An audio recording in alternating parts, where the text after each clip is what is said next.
welcome to the AllSports podcast with me, Matt, and James. How are you, mate? All good, mate, thank you. And Femi, how are you? All good, my bro. Pleasure to be here. Good stuff. We'll get straight into it. It was the golf's TGL week 2 this week, and I'm really enjoying it. Second weekend, I managed to watch the whole hour and 40 minutes all the way through. And found it very enjoyable. I feel like the commentators are getting in their stride as well now, and are comfortable with the format to talk about it and have a little bit more depth and breadth to what they're talking about with it as well, as they understand the technology a little bit more. I don't think that the technology involved is something that these golfing commentators were necessarily too au fait with. So it's been a little bit of a learning curve for the commentators as well as for the players, although the players are obviously more comfortable with like the top tracer shot tracking and what's it called? Virtual. Is it called virtual? What's it called, James? We can call it the virtual environment. The stadium environment, isn't it? I think the big thing that I picked up from watching the second week was, and I think they'll have to improve on this, the amount of times you saw a player hit a shot and not believe the tracer at all. So they're like, I've definitely not hooked that, or I've definitely not done that. And they look around as if like, but they can't clearly critique it. So they're going to have to work on the technology side, I imagine. Yeah, Tiger Woods, I think he hit a 56, 130 yards, and he said, I don't hit that. I don't hit that far. Yeah. And if there is any golfer in the world that you would believe that knows his distances, it's Tiger Woods. Yeah, exactly. So I think as they go on, it will get better though. But I spoke about this last week, but the only full version I watched the YouTube version that the good guys did. And I was just looking at their views before. They have the highest viewed TGL video on YouTube already. It's just short of 1 million views in 4 days. They have. Yeah, they've got the engagement of that audience. I wonder what the actual viewing figures are from the televised version, though. The YouTube if they're exceeding that, I assume they are exceeding it. That they're probably getting a couple of mil views. Yeah, in like the TV like records, I would imagine so. But their YouTube views were about 500-600K, I think, for the match recaps. And that's not to be scoffed at. Speaking from a 4,500 view channel, 100 times that volume, I'd be very, very pleased with. But if I'd spent hundreds of millions, billions on my format, then I'd want a little bit more on it. But yeah, it's interesting. Like this, it feels a bit exhibition-y at the moment. So I don't know if the format and the style and the lack of competition in the actual formats is going to make people lose interest. But at the moment, it feels like just an exhibition. It doesn't feel competitive. It doesn't feel like they're playing their best. We've spoken about it before, right? They're kind of in a little bit of the limbo in the off season. Although tournaments have started on both tours, we've now got tournaments started last weekend with some big names playing. It still feels quite off seasony. Yeah, obviously the Amex was last weekend and the Dubai Classic finish. So I think they're going to get into more reps and it'll become more of a consistent every week something to watch. I don't know how high the competition will ever be. I don't know if there's like a season-ending playoffs or some sort of format like that. But yeah, it's watchable. And yeah, I think the tech has to improve because if you see players sort of talking about it indirectly saying this isn't really what happened, then it's tough for fans to go, oh yeah, this is really realistic. Yeah, because the players know how it's come off the club face. Yeah. I mean, from playing like simulators, they're not always perfect. Even like the Trackmans and stuff, they have to be really well dialed in to get accurate results. So I'm sure they'll get it right. Like the technology is there. It'll just take some time to iron out these like, early teething issues. Yeah. What's been interesting in the scoring, it was a bit of a steamroll in week 1. The Bay won, I think, 9-2. And then this week, Jupiter, Tiger Woods team, versus LA. LA won 12-1. So yeah. It's a little, it's a little bit ridiculous, the scoring, it sounds. And I think part of that is the hammer, like using the hammer and getting those 2 additional points and accumulate a few of those and you just run away with it and you can't be beaten is kind of how it's been going the first 2 weeks. Yeah, so I only really like sort of delved into the hammer from the YouTube guys video, so I didn't really know what was going on before. So obviously the hammer is, for the context, Femi, essentially before a hole starts, you can throw a hammer down and a team has to accept it. And that point for that hole is now worth double. There's other occasions where if you use it midway through a hole, so say you've teed off badly and I go, oh yeah, hammer's down, they can reject it and you automatically get the point for the hole and you just move on. So there's like some sort of strategy behind it, but it does make some of the scores a bit out there, especially in like a alternate shot format with what they're doing. If you have a player playing badly, like it's really difficult to stay into a match. But yeah, I think the format, I'd like to see singles at some point. I think that could be quite interesting.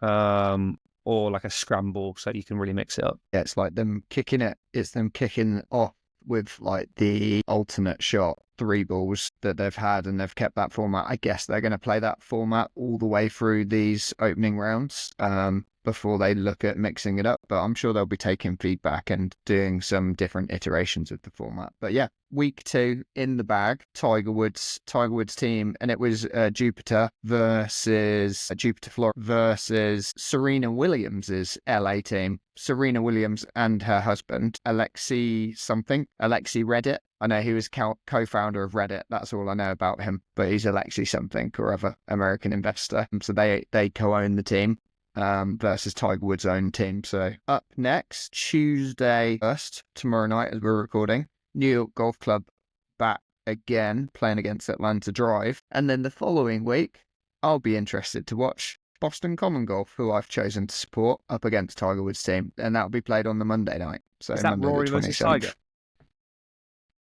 Rory Boston? Think so, actually. Yeah, it's Boston Common Golf. He is playing for Roy, Boston Common. Okay, Egan Bradley, yeah, perfect. Hideki and Adam Scott. Great, I've chosen the right team, I think. Yeah, so you've got three out of that team have the nicest golf swings on the planet: Rory, Adam Scott, and Hideki Matsuyama. Yeah, at least the only person missing, Tommy Fleetwood. Tommy Fleetwood would be the perfect golf team. Yeah, that'd be good to watch. So, also then, that's from last week. Also from last week, we had the NFL playoffs to qualify for the conference championship games. Do you want to give us a lowdown, Femi?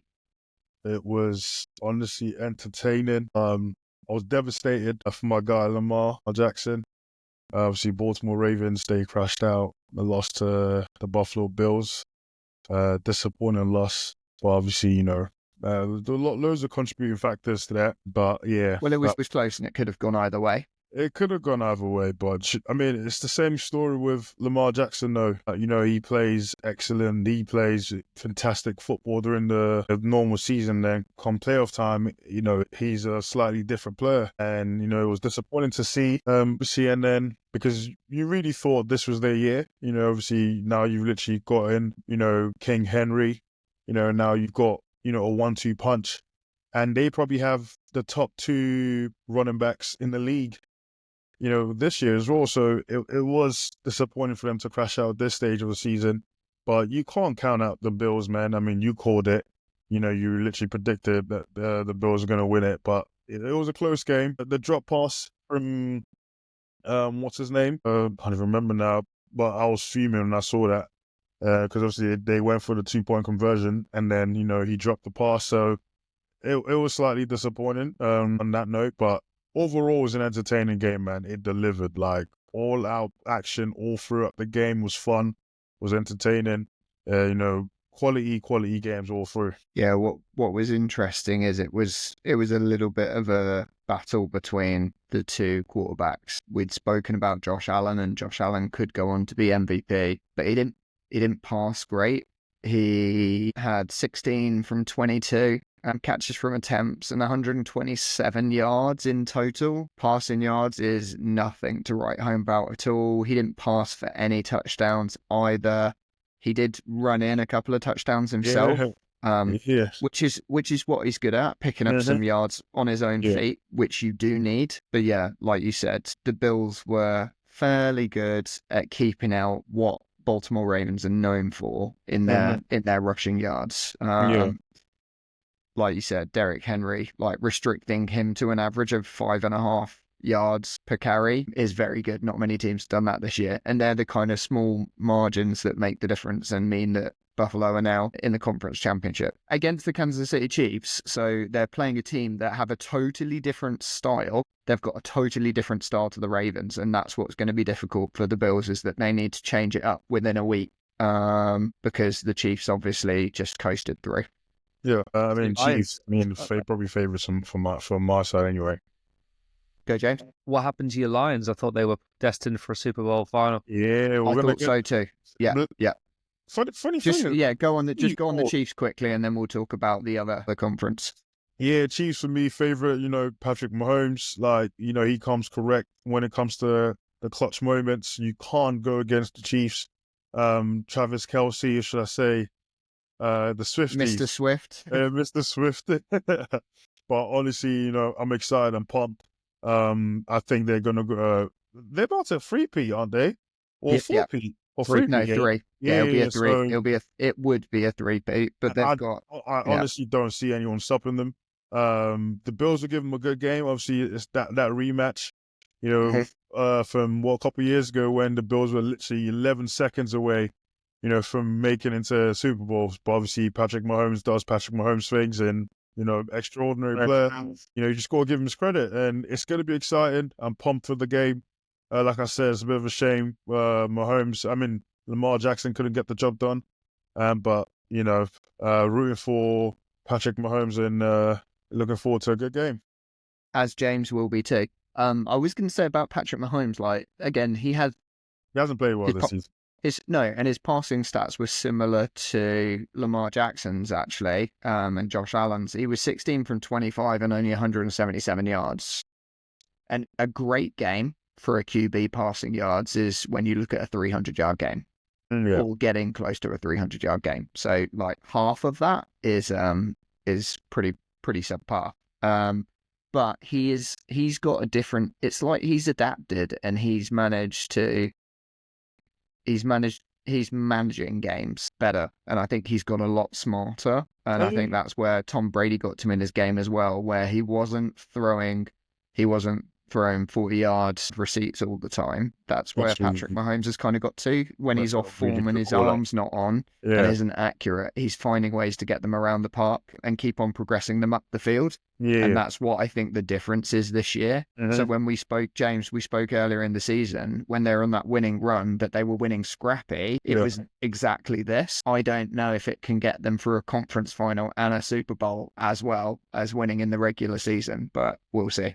Coming in the next couple of weeks. It's that cringy word though, but they have that level of aura around them, which makes them really difficult to play. It's like playing, you've got to play above your station to even be in a game with them, which is why it gets scrappy. But yeah, just from the bits that I've watched, they just seem so clutch in the moments they absolutely have to be. Yeah, that's a really good call out, by the way. I feel like with Andy Reid and Patrick Mahomes, he, for the most part, just lets him off the leash, and he could just do whatever he wants. He just have fun out there. That's probably the instruction he gives them. And now he's gotten to that level where he's being smart.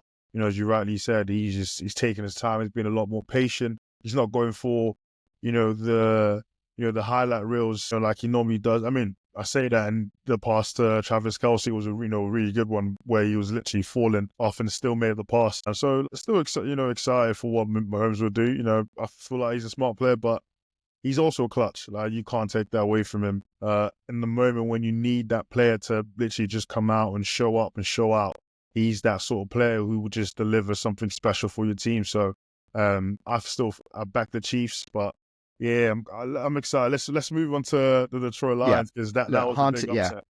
Hard to beat Buffalo Bills. Versus the momentum Chiefs. Winning 2 previous championships, that carries, like James said, it carries a lot of aura, and that makes them hard to beat. On the other side of the conference, on the other conference. So the reason why is because Jared Goff, he was playing like it was an exhibition match. He threw for 313 yards, but he was intercepted 3 times. You just can't do it. But he was trying to pass everything. He should have been handing the ball off a little bit more. He attempted for 40, which is crazy. But yeah, those 3 interceptions really hurt them. That's the point. And Though. then These guys are playing for stats rather than playing to win sometimes, and that sounds weird. They want to win, but like Mahomes shows the ability to win football games by himself by doing the scrappy stuff really well, which is not just an American football thing. I think it probably like transcends sport. Is that know-how how to win is so hard to teach, and like, there's probably like 2 or 3 people in each sport that have that ability. Yeah, like we just spoke about the golf and scrambling in golf and getting it up and down, like managing a 1-0 win in football, having a defensive mid that can scrappily break up play of the opposition. Like they're all similar traits as to what it takes in many, many different sports. Yeah, agreed.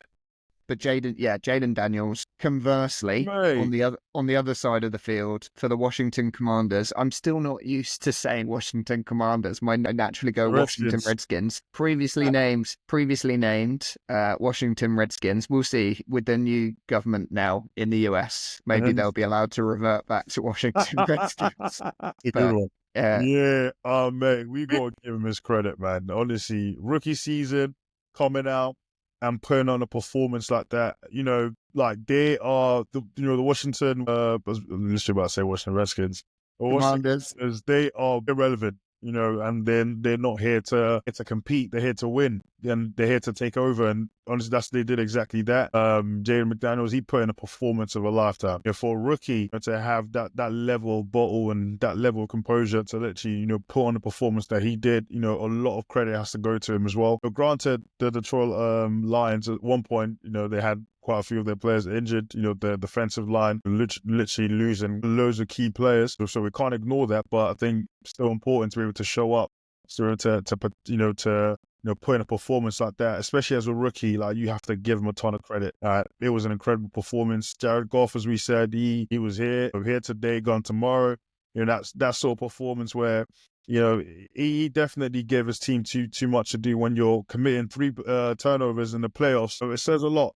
It says a lot, and you give your team too much, to overcome, and that was what happened. And we said, we give him credit all throughout the season, and he played some really good football. But postseason, the real Jared Goff, came out, should I say, and definitely disappointed for them. But listen, credit to the Washington Commanders. They did what they need to do, and now they've got Philadelphia Eagles. You know what I'm saying? So that'd be a good game as well, man. It will, but I think that the winner of the Super Bowl is coming from the AFC. Oh, for sure. 100% agreed. I mean, we'll probably have a rematch of last year's one with Eagles and was it? It was last year, wasn't it? Actually, no, it was the year before that. It was the year before, yeah. I think last year was 49ers. Yeah. San Francisco 49ers. So I think this year probably have a rematch of the previous year with Eagles versus the Chiefs. Saquon Barkley and Hurts, I know they would definitely have a lot to say about that. So it will be exciting, but let's see what happens Sunday. Football? Yeah. You start with United?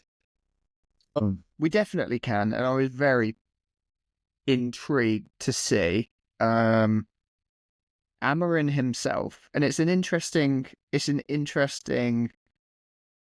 strategy to go on to be so self-depreciating, but he was saying, like, we're probably the worst Man United side of all time, and he's not particularly wrong, and he knows this is not his team. He's not built the team yet. He's going to be building the team over the next couple of transfer windows if he's given that time.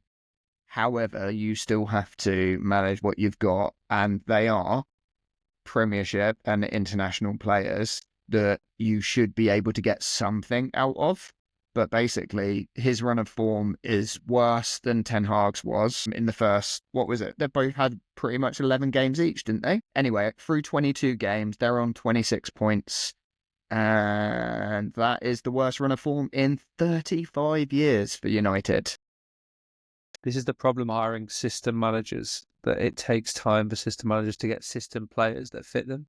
You see some managers come into the Premier League and just sort of adapt pretty quickly. And Maresca probably being one. They're not doing amazing recently, but he's taken a Chelsea team that were finishing 10th to a Champions League chasing with no real transfers. Obviously, they had Dewsbury Hall come in, but I can't remember that much in note of the summer. But I just think Amarin's going to take time to get players that fits the way he wants to play. Concern is the way he's going about it in between that doesn't scream like great man management.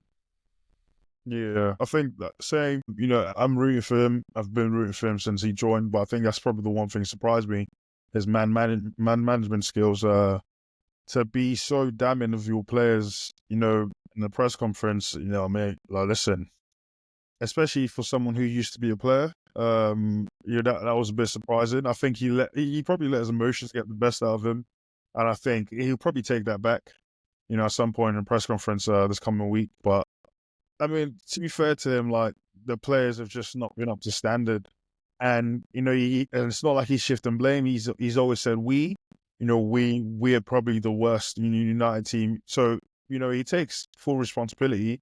I mean, and it's hard to win when you've got, I was praising him a couple of weeks ago, but now it's like, we're I know you're going to say Onana, and the name Onana's coming. It's time. You know what I'm saying? Like, it's time. He has to go. Honestly, you can't make. Well, the challenging thing for Onana is he makes these mistakes 1 in 3 games, but it's points losing mistakes is the problem. And when you had your competition playing as well as he did, man of the match in the FA Cup, ultimate shot stopper, managed the game really well and saving penalties, it's really hard to justify staying with Onana next week. But that will hammer his confidence. Yeah, that would kill that. It'll be too. I wouldn't make that move at this stage. Yeah, you'd hate to see it. Yeah, I see for like the league, there's not much you're playing for anyway. I mean, who knows? Because at this rate, we might be playing to stay in the Premier League. No, I don't think so. Especially with Ipswich losing this week, there's a little bit of a gap to the relegation battle as Ipswich and Wolves are on the cusp, and 10 points. Obviously, all it takes is 3 losses, and I wouldn't put United past that. I just think the teams at the bottom are so bad. You'd be fine. You think Spurs are in the same conversation? They just lost Solanke. Spurs, oh my. Yeah, are we done to then? Yeah, you can't judge him. I think it's the same as Ange. You can't really judge him off this run of form this season. No. Give him a summer, give him a window. But you look like you're close on PSR, so there's going to be these players that have to leave. Like the guy is being touted for 50 million quid. Rashford's wages are a problem. I don't think who else you really need to get rid of. Anthony's gone out on loan. Yeah, but you're not going to get any of that 80 million quid back, are you? Exactly. So, honestly, if you got half, mate, I'll take it. No chance. Take it. I think you'll be getting 20 max, 18 mil. I could see him going for. I think the problem with United as well is like we haven't got players, that other clubs want. Garnacho is probably the only one, and Mainu. And it's like, would you sell Mainu? Like, brilliant player, but it looks like he doesn't even fit the manager's system.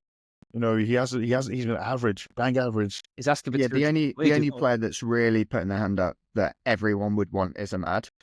Yeah. And there's no, mate, I think he's extending his contract to 2030. I was even annoyed when giving one of them Chelsea deals or give him a Haaland deal, should we even say? Yeah. 10 years. It's insane. Yeah, so honestly, like, with United, this season basically a write-off, man. Just, lick your wounds, take your time, build your confidence, build a style of play from now to the end of the season. If you can make it in the top half, good. If you can't, whatever. Just focus on playing football and entertaining the fans. And if you can even win a trophy or 2, I mean, why not? But hard to see that happen. I just think your club's being run the complete wrong way. I think every club in the country, bar Liverpool and City, need to be buying players, making them better and selling them on, right? Especially England. And you are doing the opposite. You're buying expensive players, making them worse and losing money on every player. Yeah. It's just like, how do you run a football club like that? That's not even like a meme. That's exactly what's happened. Like, you tell me a single player in the last 10 years for United that went on to sell for more than you paid for, who weren't an academy graduate. Ronaldo. No.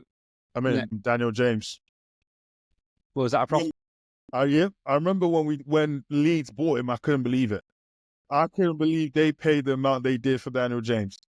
That we literally sold him for a profit. That's the last time we made So 18 for 30. Okay, that might be the only one. it's like crazy. I mean, But I mean, how probably why hard they you got have to relegated. scrape around? How hard you have to scrape around to find a name? I So mean, the conversation, like you said, James, like if they can start playing some attractive football and start building the system. Like it's been touted that Goikarec is going to come from Sporting. Like Why? you could see it, but you could see him at United because United is still a massive name in world football. I know.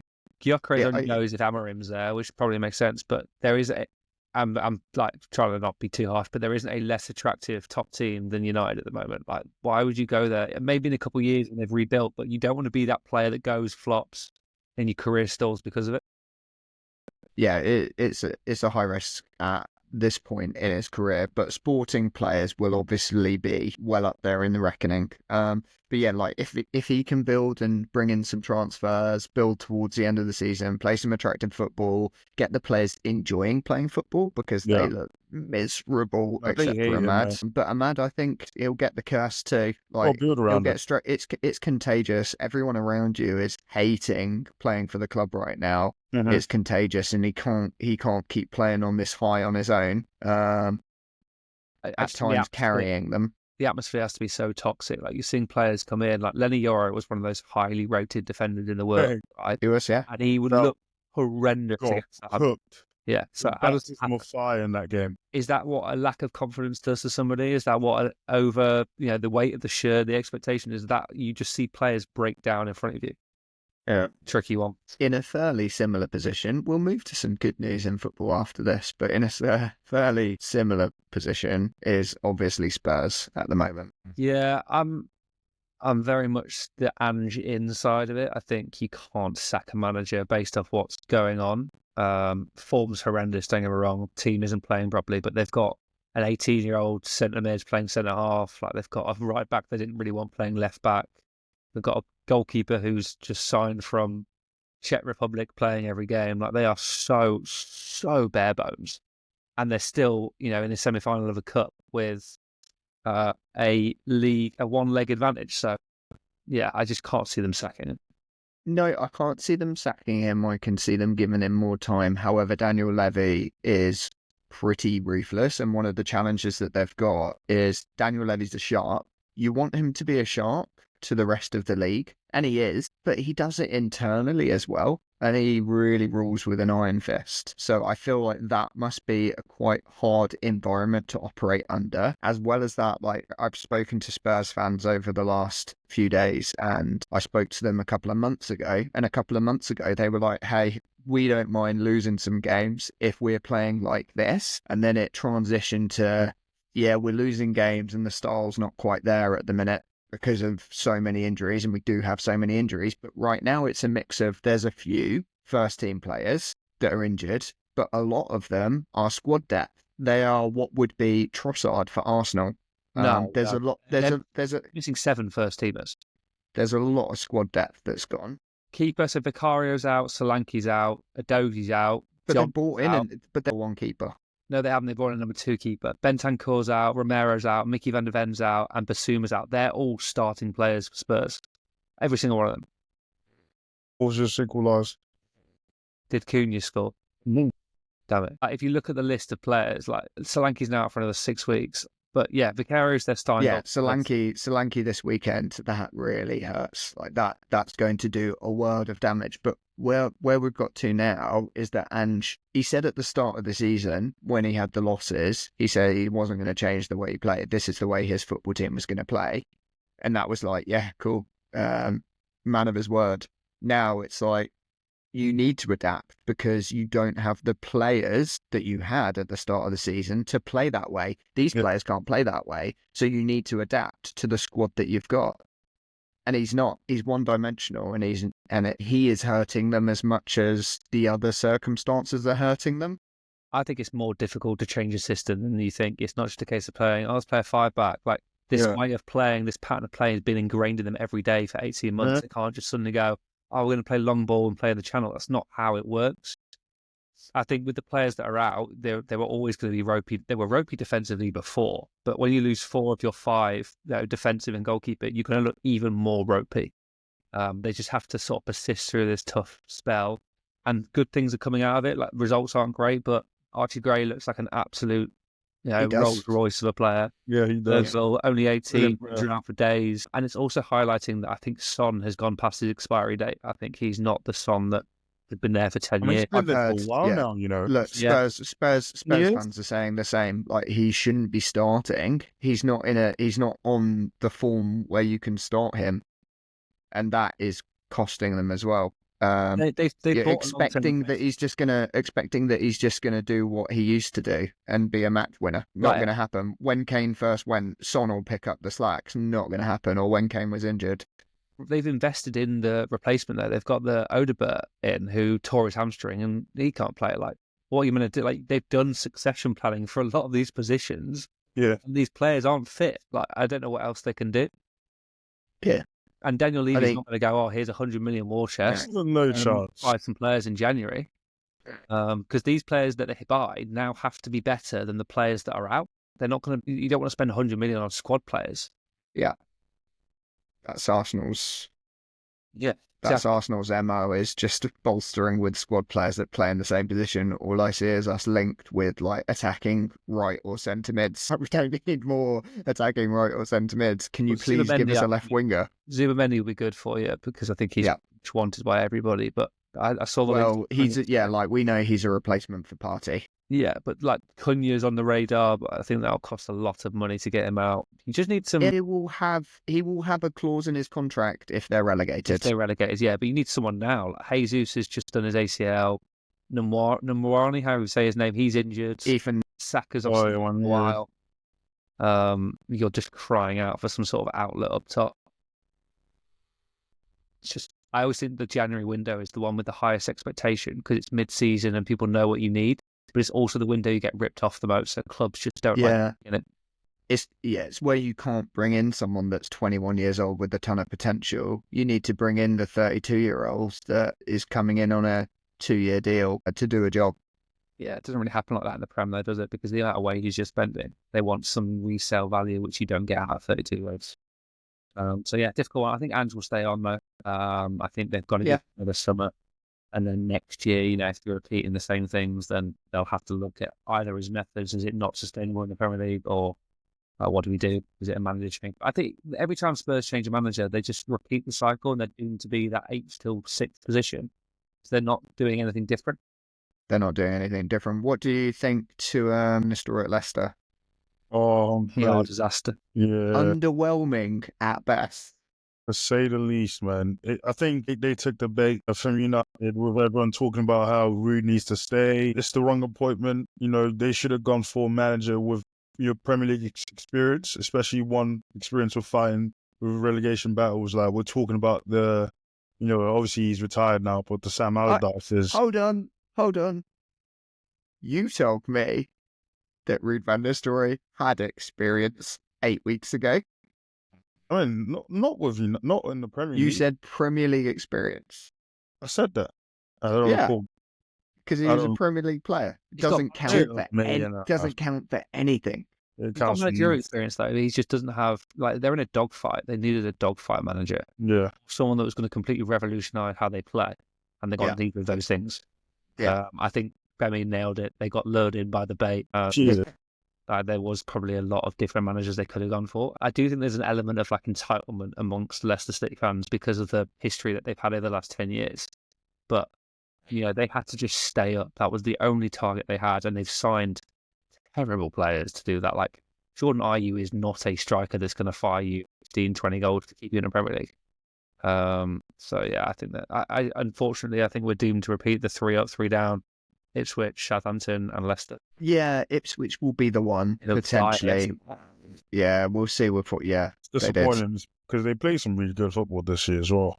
Yeah. Ipswich, the thing that made no sense to me is they went out and signed 2 parts of the worst defence last year in Muric and O'Shea. Is that his name? Dar O'Shea? And they are defensively fragile. Like, they've already dropped Muric for their League One championship winning goalkeeper. So they've just spent 40-odd million on 2 players that aren't very good. I like them, so I hope they stay up, but not looking good. If they don't, yeah, I like them. I like the way they play. Obviously, your local mate Delap in the side too. But yeah, Was it Ipswich or a Man City back on form? Was it the 10-year, the confidence that a 10-year deal of Haaland gives you that's given them the nice bounce? I mean, he scored like the fifth or the fourth goal. Yeah, I think Yeah, there's fourth or fifth. Yeah. something that's not been released that they know there's some Yeah, like an air of positivity around the whole club, like Pep signing on, Haaland signing a 9.5-year deal, or they've signed a 50 million quid 18-year-old defender. They've got an 80 million quid left winger coming in. Like there's definitely a shift in the City mentality for whatever reason. So yeah, I think they could go on one of these runs now where you see them win 90% of their games. 6 points behind Arsenal now in second, so it doesn't look like Arsenal. Yeah, first of Feb, Arsenal City. It doesn't look like at this point in the season now that Arsenal are going to hold off City. So City are going to be second or better with a 12-game blip in their season. Yeah, they've got a very weird run sitting your out. voice when you say that. They've got PSG away in the Champions League, Chelsea at home, and then Club Brugge, and then Arsenal away on the 2nd of Feb.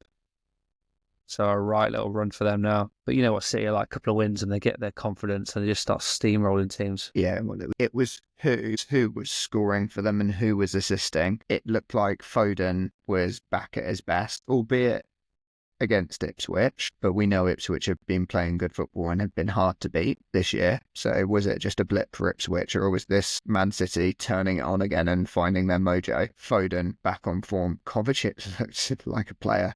De Bruyne with a couple of assists, and his through balls were back and as precise as ever. Even Joku popped up with a goal and an assist, and obviously Haaland back on the score sheet as well. So that thing was the fullback wasn't over the age of 30.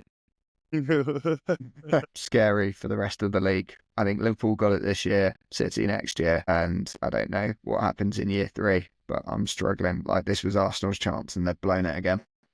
What, 7 years now? What else we got? What else we got football-wise? Anything worth chatting about?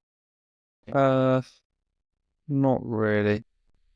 No, the only other bit I had on the agenda was the Australian Open, and we've got Alcaraz versus Djokovic, which is going to be very difficult for Djokovic, although it's not Alcaraz's preferred surface. Clay. Yeah, man of clay indeed. But yeah, Djokovic with Murray in his corner. Could that be the winning formula? Could that be the final piece in the puzzle to get Djokovic past the Grand Slam total and take the outright record? So potentially, I got to get past Alcaraz first, and then it looks like who's got an easy path through to the final is Yannick Sinner. Sinner by name, sinner by nature. That's pretty harsh, isn't it? Don't like a drug cheat. You always go on about him. But yeah, I agree with you. I think Djokovic is at that stage in his career now where he takes whatever he can, he uses whatever he can as motivation. I mean, look, he had the whole thing with the Porter where he wasn't trying to, even give him any sort of, trying to have any sort of conversation. And then he explained himself on X. I'm thinking, mate, he could just explain himself in public in front of everyone anyway. But yeah, I think he's just trying to use anything he can as motivation. And he's at that stage where, I mean, you're getting your rivals to join your team to upset the young guns. I think he's at that stage. Like I said, he just wants any form of a motivation, just to take his game to the next level. I think Alcaraz has got too much for him. Alcaraz, I mean, he's fun to watch. I really enjoy watching him play. Reminds me a bit of Nadal and Federer, a mix of both. So it'll be an exciting game. Probably would tip Alcaraz to win that one. But it should be a good game. And hopefully he wins, he wins the whole thing. Because like you said, with Sinner, there's always a controversy when he plays. So it's going to linger over him. It's going to linger over him for the next 4 or 5 months until the court date, and it may linger over him for the rest of career. There may be an asterisk next to his name. There never really seems to be when these things happen. Swept under the carpet pretty well, especially when they're a world number 1. But nine number 2 as well. From the women's side, is this Swiatek? I'm pretty sure she tested positive as well, while hers was a small percentage, still positive. I think it was a similar excuse. Traces, as they always say. So it's like, I mean, yeah. I mean, if why aren't we finding traces and everyone else? You know, why is it just you? You know, Yeah, sort of thing. So exactly. there Yeah, you that's go. exactly the point. These That's the people, question that people aren't asking. yeah, they're cheating the sport. It's a shame as well. It's a big shame because, you know, tennis is a sport, you know, we've all, you know, grown to love, and you know, I see people taking shortcuts. It's disappointing to see. One thing I would say, Let's- just on a positive about Djokovic and Murray, like, I think it's a shrewd move from Djokovic to bring Murray in as a consultant. I don't think he's his coach. I think he's his consultant. I think they consult on strategy for who he's playing against, because that's what Murray was really good at. He's a very intelligent, or was a very intelligent tennis player, and I think with him in your corner, it definitely adds a string to his bow. So I think in that regard, it's actually a good move to have someone like Murray in that's played against a lot of these guys as well. Yeah, different Cool. perspective. Well, we'll see. It's 9:30 Tuesday morning, so we'll catch the result. And this time next week, when we catch up, we will have new Australian Open winners, and we will have the Super Bowl finalists as well. So look out for that. If you want to get in touch, it's allsportspods@gmail.com. You can like, subscribe on Spotify and YouTube, and we'll catch you on the next one. Cheers, guys. Cheers.